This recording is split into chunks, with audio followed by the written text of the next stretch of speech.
Under his bed, a box with holes on top. Sleeping frogs.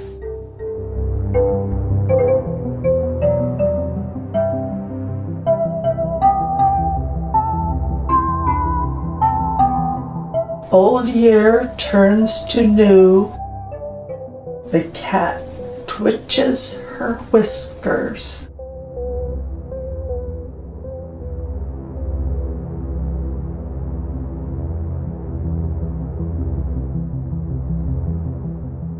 Bare wisteria vines. All this talk of a virus.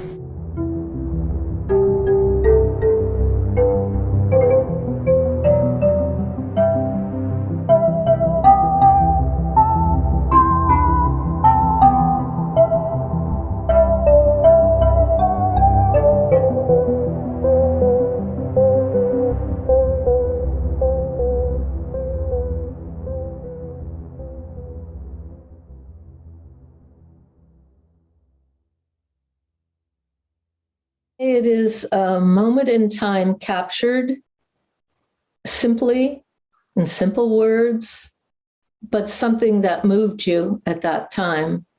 I would say it's really the thing that's wonderful about haiku is there's juxtaposition in it. It's this very small poem, but in it you have these elements that are juxtaposed that create more energy. What draws me to it is its simplicity. It's the bare bones of it. To try to make it an artistic expression with a minimum amount of words. It's very sensory. It's focused to be successful. It really appeals to the senses. Either the visual, the auditory, so that it comes into you, not through your head, but kind of through your heart.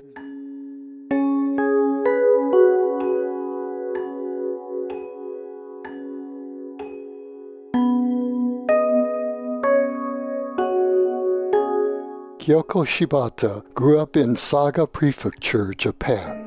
As a teenager, she and her family survived the atomic bomb blast in nearby Nagasaki. She lived through the horrors of the aftermath, seeing people suffering in agony from the effects of the bomb. Later, while attending college, a professor introduced Kiyoko and her friends to haiku. With her interest in classic Japanese verse, Kiyoko read all the haiku books she could find and eventually did her graduate thesis on Busan, a famous haiku poet and painter.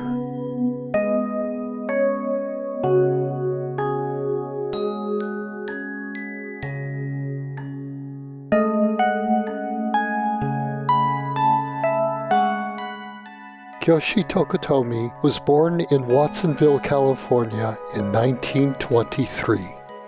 When he was 8 years old, his father passed away. Kiyoshi and two of his siblings were sent to Japan to live with relatives. Kiyoshi was graduating from high school when World War II broke out. His siblings managed to return to the United States, but he was stranded in Japan. Forced to serve in the Japanese army, Kiyoshi lost his U.S. citizenship. After the war, Kiyoshi taught grammar school to make a living. Post-war Japan was a time of extreme poverty and shortages. He often went without eating, having given his food to his students. As a result, Kiyoshi's health declined and he contracted tuberculosis. His damaged health would trouble him for the rest of his life. Kiyoko and Kiyoshi met in Saga and fell in love.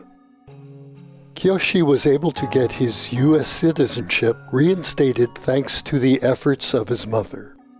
In 1951, he moved back to the United States and was promptly hospitalized. Before he left, he had invited Kiyoko to come to America. She arrived in 1954. During this time, Kiyoshi underwent surgeries and lost one of his lungs.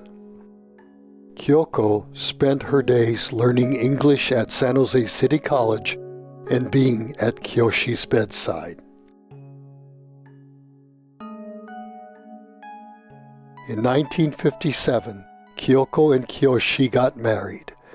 The couple moved to San Jose Japantown and started a family. I grew up at 490 North 5th Street in San Jose, which is nearly on the corner of 5th and Empire Street, about a block away from Nihonmachi, or Japantown, as it was known. As I was growing up, we were so involved with the Japanese community that there were so many different folks that would visit my house. And, I met Norman Mineta years and years ago. His sister was my history teacher. And we had, Akizuki-san, who was part of Hokubei Mainichi, the newspaper, and my dad wrote for a gazillion and a half years.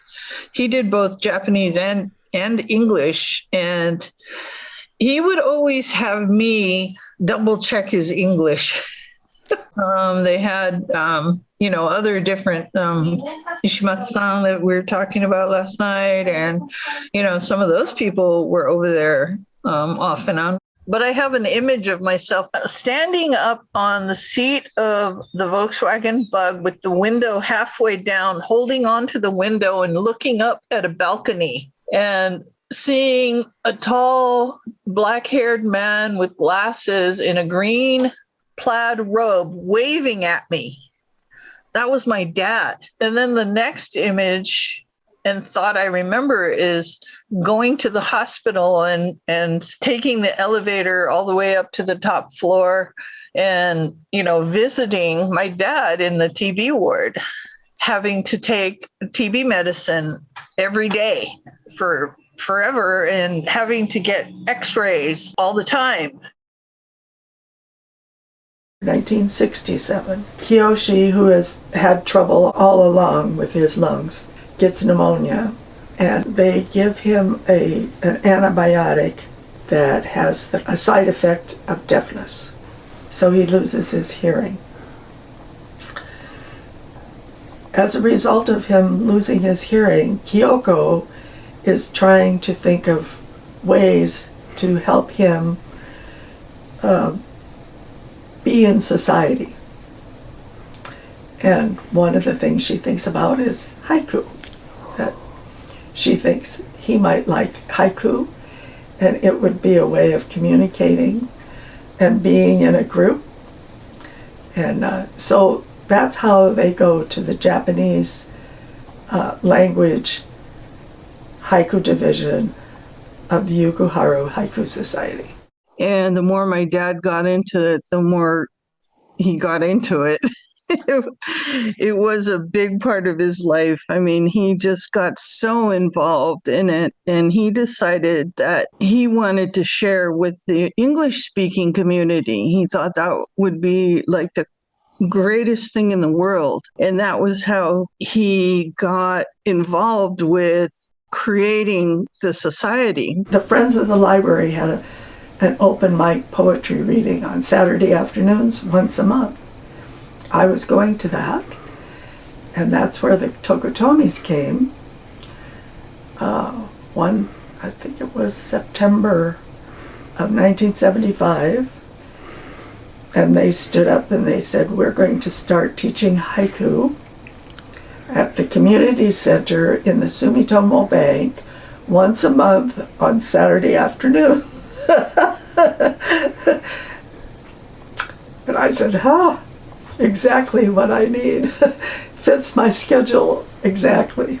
So that's exactly how it started. Originally, the group was an English division of the Yukuharu Haiku Society. In 1978, the group became independent and took the name the Yuki Teikei Haiku Society. Yu means having, ki means season, te means formal, and Kei means pattern. Having seasoned formal pattern. The Tokutomis wanted to nourish and foster the art of writing haiku in English using traditional guidelines of the poem containing a seasoned word, kigo, and a 3-line structure with a 5-7-5 syllable pattern. Everybody there was adult. I was probably the youngest person in the group. And the way the Tokutomis would teach was basically to have what we call a ginkgo, in which you would go outside and write, and then come back and share what you wrote. And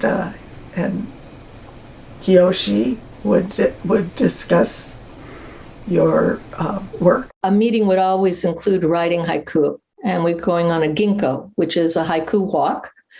And we will choose some season words, some kigo ahead of time.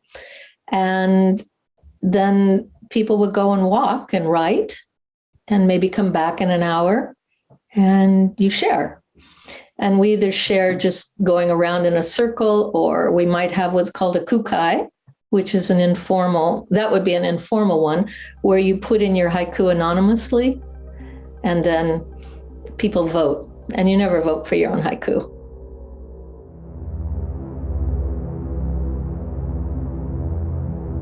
In summer clothing, children have such beautiful arms and legs.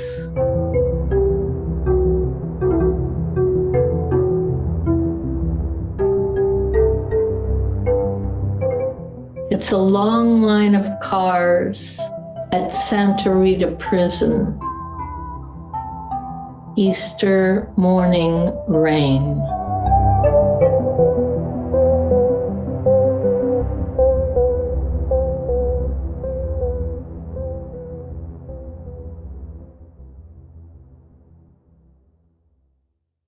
You might be wondering, if Kiyoshi was deaf, how did he know what was going on in the haiku meetings, much less offer constructive criticisms?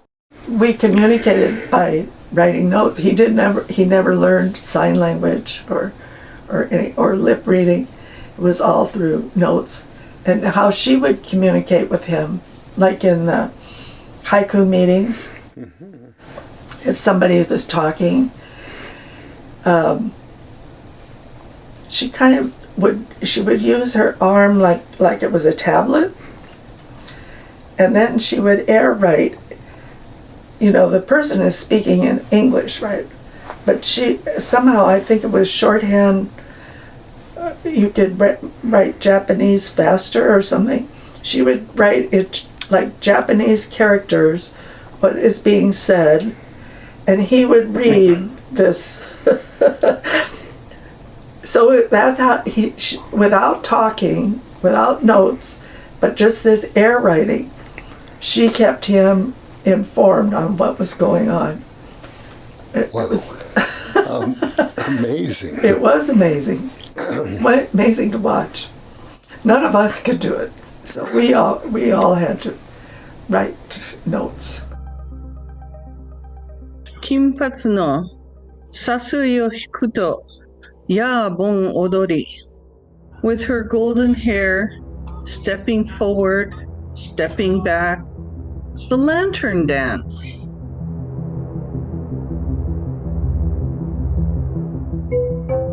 Aki urara, umizuki chikaki, ko otoinu. Bright day in autumn, I visit my daughter in her 9th month.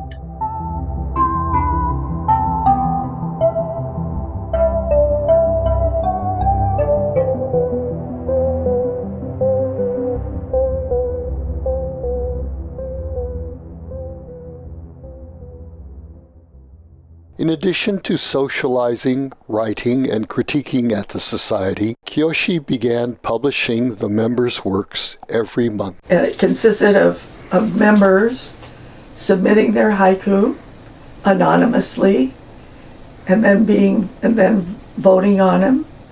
And then in the next issue, the votes would be recorded from the previous issue. We still do that today. The Yuki Teikei Haiku Society expanded its publishing endeavors and began printing an annual anthology, as well as other books on related subjects. We study haiku. We have presentations.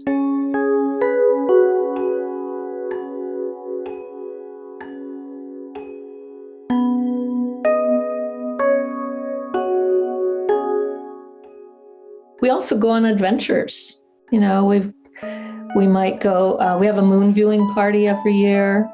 We celebrate Tanabata. We gather at that, and we always have a big potluck, and again, choose season words and write haiku.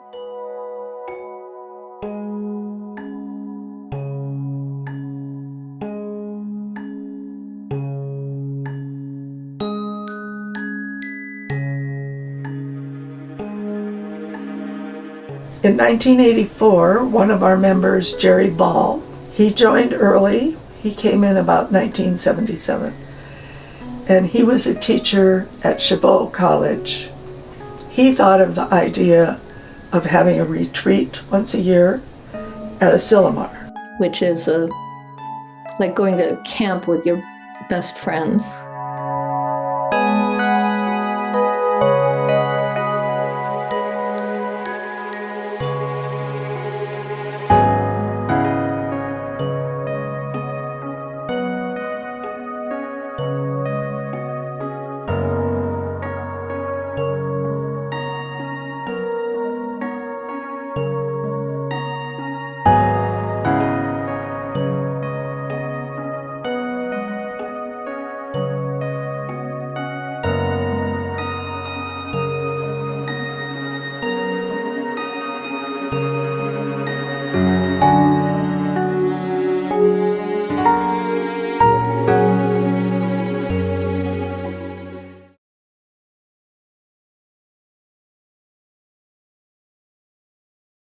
Kiyoshi Tokutomi passed away in 1987.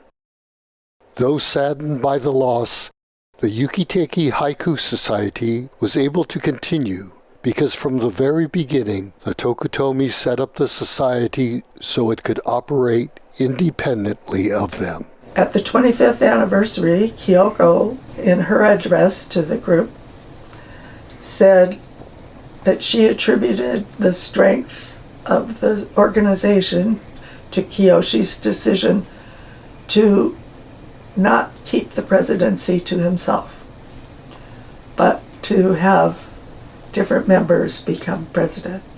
And I think that was true. She just basically continued what he was doing. They firmly believed that as who would be the president or who would be the leader of the group would have to change regularly. It would be voted on by the people in the society. So it was really important. When she took over, she just continued what he was doing and then went forward with each generation, as you would call it, of leadership. Well, I would have to say she was very gracious. I mean, she had a wonderful sense of humor, which is very dry in a way, but and very quiet. But I appreciated that very much about her. And she was also very encouraging. Of course, the whole goal of Yuki Teikei was haiku as Japanese know it. And so syllable counts and kigo were very important. But unfortunately, well, for me, Alice actually does pretty well with getting 575 when she tries. I'm way too loose. And so from Kiyoko, her encouragement and acceptance of my haiku, because what I got from her in particular about haiku was a better understanding about kigo and what the sensibility of haiku was.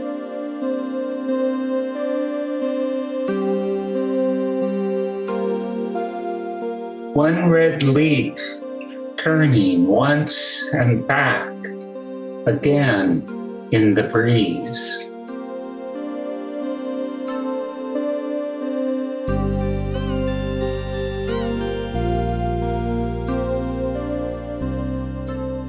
Koku koku to kaze oete yuku susuki hara.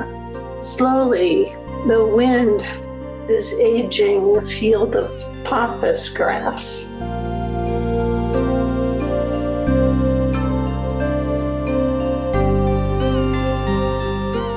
Single mosquito skimming over the surface of a glass of wine.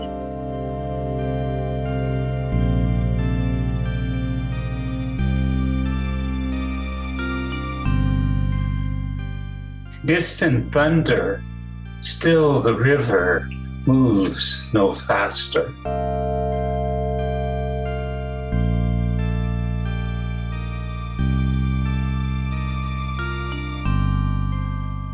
Kanfu no sakyu kyo miru kyo no katachi. Dunes in a cold wind, the shape they take before me, the shape of today.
In the 1990s, Kiyoko Tokutomi was diagnosed with colon cancer and underwent chemotherapy. During this time, her daughter, Yukiko, noticed that Kiyoko was forgetting things. After being examined by a doctor, it was determined that Kiyoko had Alzheimer's. It was absolutely devastating to think that this beautiful, smart person, this poet, this articulate woman had Alzheimer's and she was going to just deteriorate, you know? And it broke my heart. It absolutely broke my heart. I used to visit her in her last days. What I was trying to do was help her continue to write haiku in Japanese so that she could continue with her status in the Kari organization in Japan. But when I would come to visit her, it was like the signal to write in English, so it didn't work.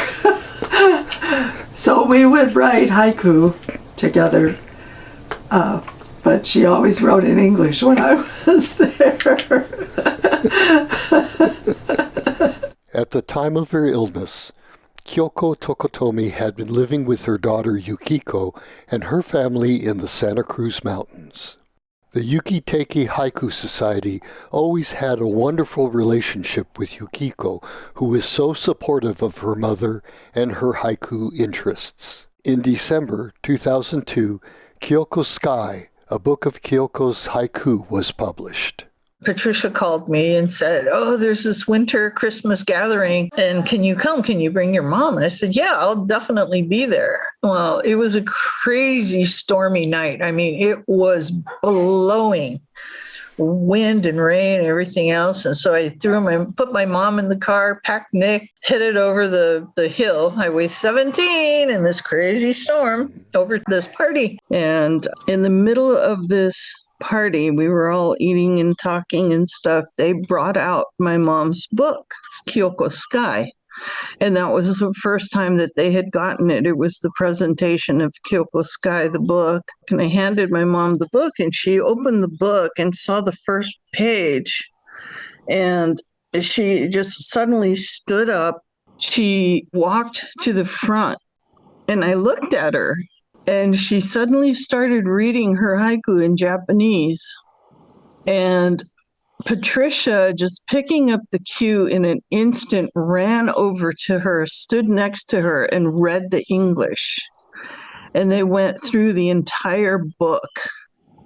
My mom reading the Japanese and Patricia reading the English. It was as if she had gone back to the time where she remembered doing this for every presentation that they had ever given, for all the years that they were both involved with the Haiku Society. And it was the most amazing thing because she was pretty far into her Alzheimer's at that time. And to see this happen was, it was unbelievable. It was like a miracle.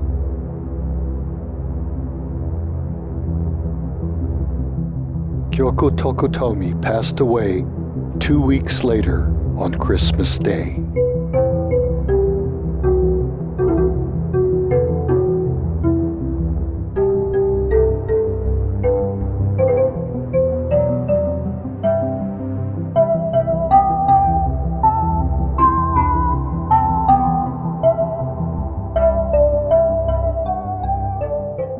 Well, I would say it's a pretty vibrant scene out there.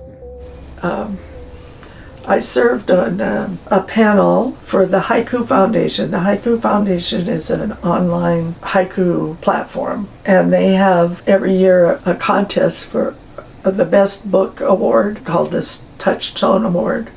So I was on that panel for 3 years, the very recent past 3 years. And so I saw all the books that were submitted to that contest. These would have to be books that were written in English, either haiku books or haiku criticism. And they came from all over the world. Australia, New Zealand, Canada, England, Poland, Croatia. And these are, if they were submitted to this contest, they had to have, the work had to be in translation. So there'll probably be 50 each year, at least 50 books, probably more. I think when the Tokutomi started it, it was traditional and we're still the most traditional society in America. But it was always, you wrote in 5-7-5 syllables. And that's not true today. That may happen if it's natural, but you don't try to make a 5-7-5 haiku. It's more on either the beats in a haiku, or might be a 3-5-3 syllable. That's not the most important thing. And I think people think that we only do that, and we're more modern than that. But in the Yuki Teikei Society, the kigo, the season words, are really the most important because they hold the heart of the haiku. And they're more than just a word or a phrase. They really have a lot of cultural background. They carry a lot of other feelings about the seasons. And it is about the seasons. And our life as humans, we're part of that. So it's, so I think in some ways, we're not quite as traditional as when the Tokutomi started it.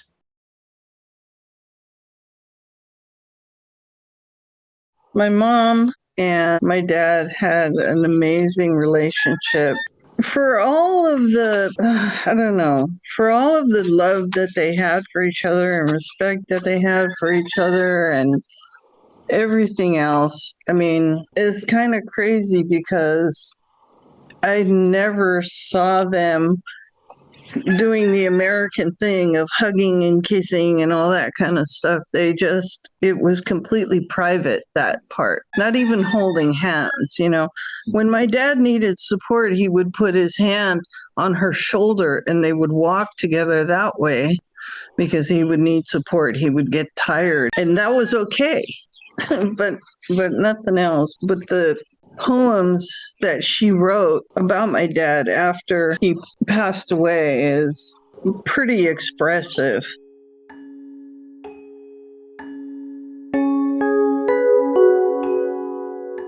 Bangusetsu, Katsugishi, Oto Suden ni naku.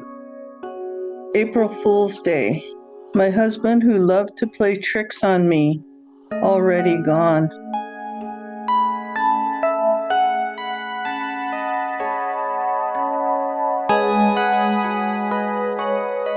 Haru no yume, modori teorishi, haha no ie.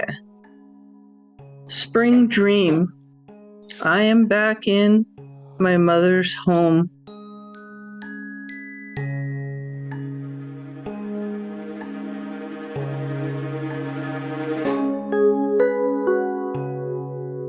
Me o hanasu, suki ni hara kago, suna mamire.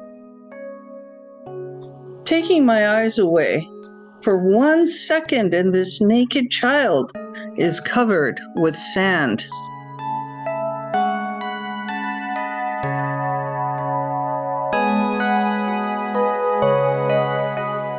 Kazoebi no mou kakikomenu yotei hyou.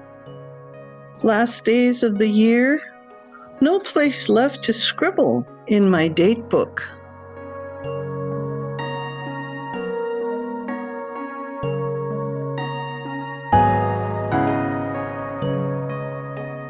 Shunsho ya shashin no tsuma no ikeru goto. Spring dust, my husband in the photograph, as though he were alive.